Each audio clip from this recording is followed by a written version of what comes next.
Shalom. Selamat bertemu kembali dalam program Belajar Sekolah Sahabat 5 Menit bersama GMHK Jemaat Menteng. Selama seminggu ini, kita membahas pelajaran dengan judul Hukum Perjanjian.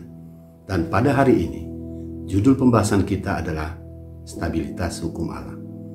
Sehubungan dengan hal itu, setidaknya ada 4 hal yang perlu kita pahami berkaitan dengan hukum Allah. Yang pertama, hukum Allah itu sempurna sebagaimana Allah adalah sempurna. Mazmur 19 ayat 8 mengatakan, Tauratmu itu sempurna, menyegarkan jiwa. Peraturan Tuhan itu teguh, memberikan hikmat kepada orang yang tidak berpengalaman. Kita sering mendengar istilah nobody is perfect. Tidak ada manusia yang sempurna. Tetapi Allah adalah sempurna. Oleh karena itu, hukumnya tidak perlu ditambah atau dikurangi atau dirubah karena sudah sempurna. Fakta yang kedua, hukum Allah itu benar. Di dalam Mazmur 119 ayat 172 dikatakan, biarlah lidahku menyanyikan janjimu, sebab segala perintahmu benar.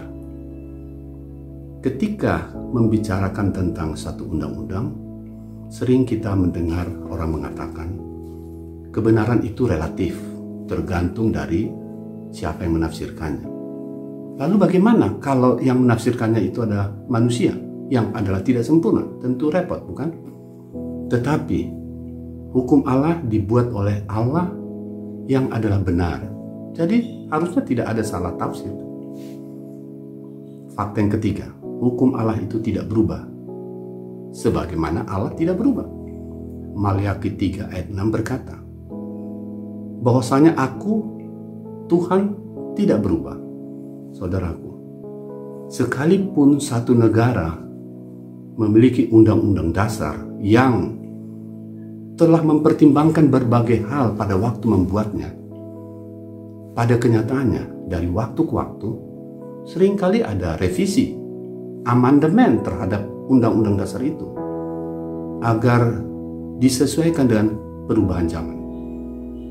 Tetapi hukum Allah cocok untuk segala zaman, tidak perlu dirubah. Karena hukum Allah menggambarkan tabiat Allah yang tidak berubah.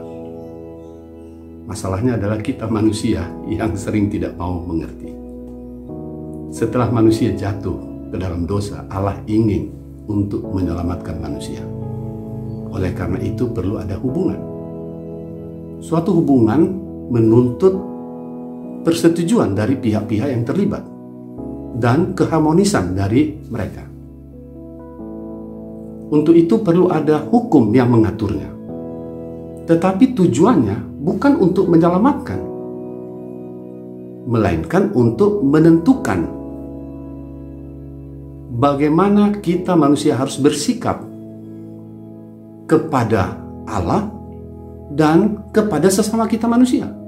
Dengan kata lain, hal itu menyatakan cara hidup yang didesain Allah untuk dihidupkan oleh manusia demi kebaikan manusia itu sendiri. Pada pelajaran kita hari ini ada satu pertanyaan yang menarik. Jika hukum itu tidak menyelamatkan seseorang dari dosa, lalu mengapa harus menaruhnya di dalam hukum perjanjian? Maka tibalah kita pada fakta yang keempat. Hukum Allah itu menyatakan kehendak Allah, baik secara lisan maupun tertulis. Mazmur 40 ayat 9 berkata, Aku suka melakukan kehendak-Mu, ya Allahku. Taurat-Mu ada di dalam dadaku.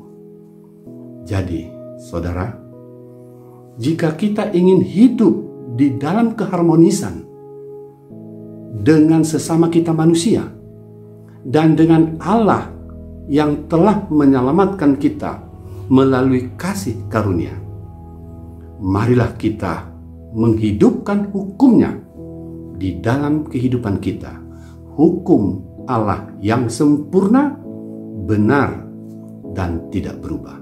Terima kasih telah bergabung dengan program Belajar Sekolah Sahabat 5 Menit bersama GMHK Jemaat Menteng. Sampai bertemu pada kesempatan berikutnya. Tuhan Yesus memberkati.